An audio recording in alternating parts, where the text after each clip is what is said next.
Antes de ser a serpente do mundo, Jormungandr já era um gigante que vivia em Jotunheim. Mas quem era esse gigante? Se você quiser saber, então hoje você vai conhecer a história completa de Jormungandr. Vem comigo! Antes da gente começar a história da Serpente do Mundo, a gente tem que entender um pouco mais da história do gigante Jormungandr antes da alma dele estar dentro daquela esfera e antes do Atreus colocar ela dentro de uma serpente. O que o jogo traz pra gente de informação através do Mimir sobre esse gigante é que ele provavelmente fala uma língua bem antiga ou pelo menos tem o conhecimento dessa língua antiga e prefere só usar ela por algum motivo. E também que ele é o último gigante vivo de Midgard. Conhecemos o templo. O que tem lá? Só o último gigante vivo de Midgard. E aqui o jogo acabou entregando pra gente que Jormungandr é da raça dos gigantes, muito antes da gente descobrir isso em God of War Ragnarok. Mimir chama a Serpente do Mundo de último gigante vivo de Midgard por um bom motivo. A matança que Thor promoveu contra os gigantes e que a gente vai descobrindo como ele e Odin são cruéis e impiedosos a cada vez que abrimos um dos painéis de Jotun espalhados pelos reinos. Mimir conta uma história de que muito tempo atrás, Tyr, o deus da guerra nórdico, tentou acabar com a hostilidade entre os Aesir e os Jotnar, promovendo uma reunião de paz entre os dois povos. Contrariados, mas confiando em Tyr, os Jotnar permitiram que essa reunião ocorresse em Jotunheim. Tyr leva Odin para o reino dos gigantes, mas por causa de seus poderes premonitórios, os Jotnar descobrem os planos traiçoeiros de Odin e expulsam ele de Jotunheim com um feitiço que impede que ele retornasse naquele reino.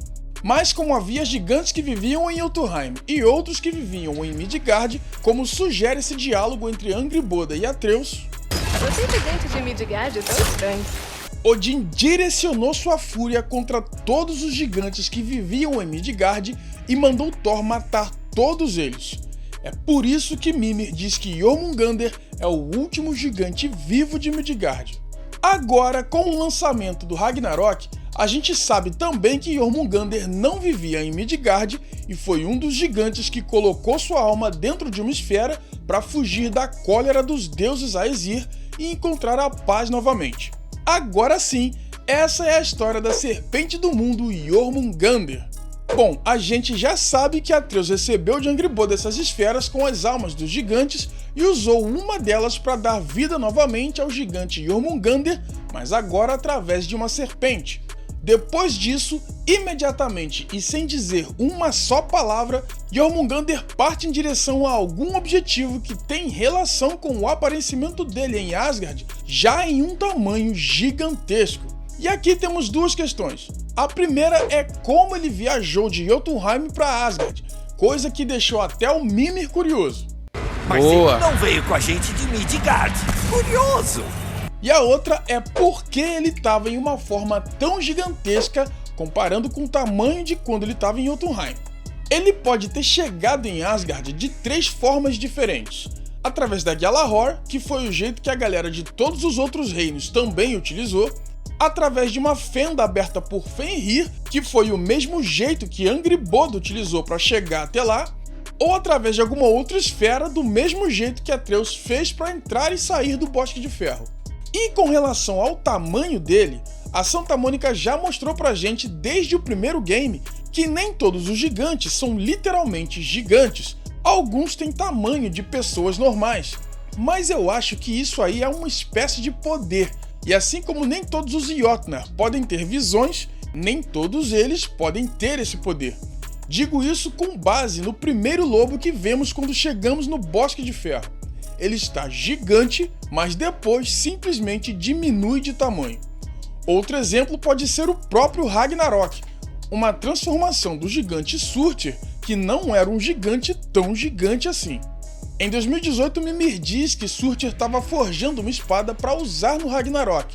Surtur, valente, forjou sua espada de fogo com só um objetivo: queimar Asgard quando o Ragnarok começar. E nós vimos que Surtur tinha um tamanho pequeno, mas a tal espada era gigantesca, então ele teve que aumentar de tamanho tanto para forjar a espada quanto para usar ela. Jormungandr pode ter o poder de fazer a mesma coisa. Mas como tudo isso é só teoria, eu deixo pra você me dizer o que acha aí embaixo nos comentários. Mas agora tudo fica ainda mais interessante. Thor dá-lhe uma martelada na cabeça que envia Jormungandr pro passado. Mas já vamos entender uma coisa aqui. É o passado, mas na perspectiva dos outros. Para Jormungandr é o futuro, ou o tempo presente que ele está vivendo naquele momento. Mas a pergunta é, para quando no passado? No primeiro diálogo do Mimir na cintura do Kratos, ele comenta que Jormungandr adora bater um papo. É verdade, pode não parecer muito, mas Jormungandr adora bater um papo. E isso traz pra gente alguns detalhes. Primeiro, Mimir nunca disse que Jormungandr era um gigante dentro de uma serpente, então ele ainda não sabe disso. Mas como ele já sabe que a serpente é um gigante, então em algum desses bate-papos, Jormungandr contou que é um gigante, mas escondeu a informação da transferência de almas e que veio do Bosque de Ferro. O que faz todo sentido, porque até Angrboda pede para Atreus guardar a informação daquele lugar a 7 chaves. Loki, não conta do Bosque de Ferro pra ninguém, nem pro seu pai. E no Ragnarok, Mimir teoriza sobre Jormungandr conter a alma de um gigante, o que confirma que ele realmente não sabia disso. Sabemos que o rapaz passou um tempo em Jotunheim aprendendo magia de alma.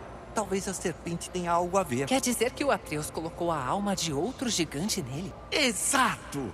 Segundo, depois de soprar a trompa, Mimir fica aliviado que Jormungandr ainda se lembre dele. Ainda leva o jeito, ele lembra de mim. Isso significa que os bate-papos que eles tiveram foram anterior à prisão do Mimir no alto da montanha de Midgard. E como Jormungandr não retornou para Jotunheim, significa também que os gigantes já tinham escondido a torre que leva até o reino deles. E isso também faz sentido, porque Angrboda liga a história da expulsão de Odin contada por Mimir com os gigantes mortos que Kratos e Atreus encontraram em Jotunheim e com a fuga dos gigantes para dentro das esferas. Estamos chegando no Vale dos Caídos. O que aconteceu com eles? Se esconderam. Deixaram cadáveres para confundir Odin, caso ele chegasse a Jotunheim. Então aconteceu assim. Odin foi expulso de Jotunheim, manda Thor matar os gigantes de Midgard. Os gigantes de Jotunheim pegam alguns cadáveres dos gigantes de Midgard e espalham eles no Vale dos Caídos, escondem a torre para Jotunheim no Lago dos Nove com a ajuda de Tyr, e alguns gigantes fogem para dentro de esferas e outros para algum lugar longe dos 9 reinos. Essas esferas são o que restou dos gigantes? Não de todos. Alguns desapareceram. Onde eles podem estar? Em nenhum lugar dos 9 reinos, até onde se sabe. Odin descobre a cooperação de Tyr com os gigantes e prende ele na prisão dos Aesir em Niflheim. Então, quando a Jormungandr do futuro apareceu, isso tudo já tinha acontecido. Em 2018, Freya diz que pouco tempo depois que a serpente apareceu, Thor atacou. Que criatura é essa no lago? Ninguém sabe.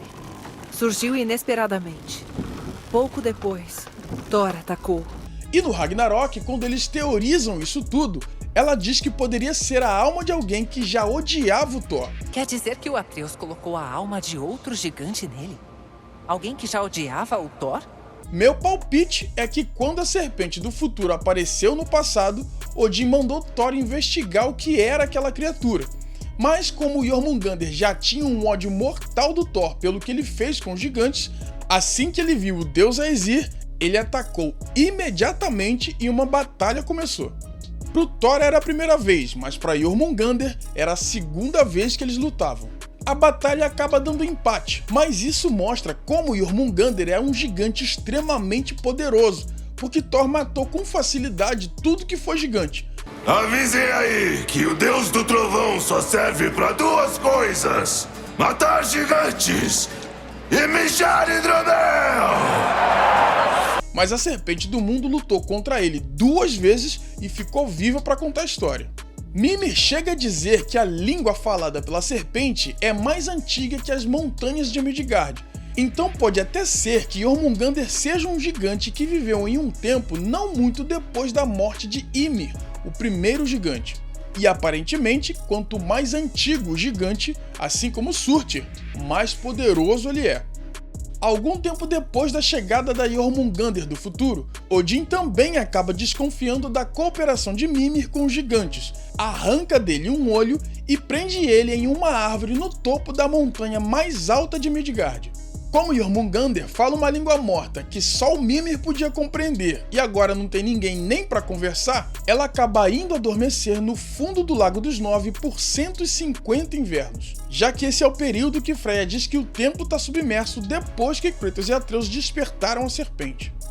Esse templo está adormecido, submerso há quase 150 invernos. Bom, 150 invernos depois, quer dizer, se for um inverno por ano como a gente tem na vida real, então 150 anos depois, Kratos e Atreus chegam na estátua do templo submerso de Tyr no Lago dos Nove e percebem que alguém deixou a seguinte mensagem: Sacrifique suas armas no centro da água. Desperte o berço do mundo novamente. Berço do mundo tem relação com o nascimento da serpente do mundo.